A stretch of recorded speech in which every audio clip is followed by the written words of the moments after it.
I've been warning everybody the next 60 days is going to change everything.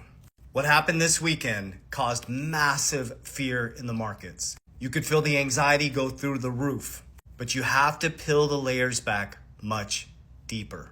What I want you to pay attention to is this right here. It's Ray Dalio's Changing World Order. I'm going to keep it up on the screen the whole time I talk. Now you have to understand what is actually happening. Ray Dalio takes us back 500 years in the rise and fall of superpowers. There's a systematic thing that happens over and over and over again. And the reason why I stay so calm and why I stay so stoic is because this is nothing new under the sun. Every time there's a massive change in a monetary system, there's always massive threats of war. So the Ray Dalio's Changing World Order, some of the key factors I want to point out here is when there's rise and falls of superpowers, there's loss of competitiveness, there's overextended, large debts. America's at 120 going on to 130% debt to income ratio. We have more debt than we have income. China's at 300% debt to income ratio. We are the world's reserve currency, and our US dollar has collapsed 97 to 99% since the Federal Reserve was created. So we are the strongest currency in the world, and the value's collapsed 97 to 99%. So what does that tell you? If China's at 300% debt to income ratio, America's almost at 130% debt to income ratio, the world's reserve currency has collapsed almost 99%.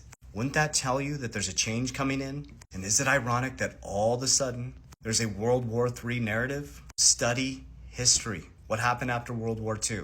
America became the world's reserve currency, Bretton Woods, the IMF, the World Bank, and in 1971, the World Economic Forum was created as we detached from the gold standard. And then all of a sudden, after the biggest financial collapse in history, Bitcoin's inception came in, right when Brazil, Russia, India, China, and South Africa came together with BRICS to de-dollarize. And now as we sit today, the top 4 holders of Bitcoin, then now we have a Bitcoin strategic reserve in America, are BlackRock, Strategy B, where BlackRock is the top 3 holder in Strategy B, used to be MicroStrategies, Grayscale, and the United States. And we don't know who Satoshi is. Oh, and number 6 is China. So the top 4 holders outside of a pseudonymous person that we don't know are American companies and America. Now do you see why America created a Bitcoin strategic reserve, a deflationary asset that has a fixed supply? Now do you see why the Genius Act just passed, the Stablecoin Act, to create a stable monetary system to tokenize all treasuries? So the American dollar is not going to collapse. Not anytime soon, at least. What's about to happen is they're going to transition us into a new deflationary system.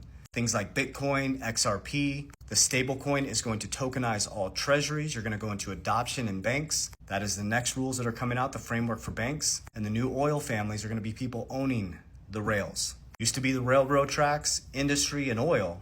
Now it's going to be the distributed ledger technology, the most scarce asset in the world, Bitcoin, and the technologies that are going to move all the liquidity through the system. Things like XRP, XLM, just some examples. So yes, this is some scary times right now. But what you should be doing is getting laser focused and studying history. This is nothing new under the sun.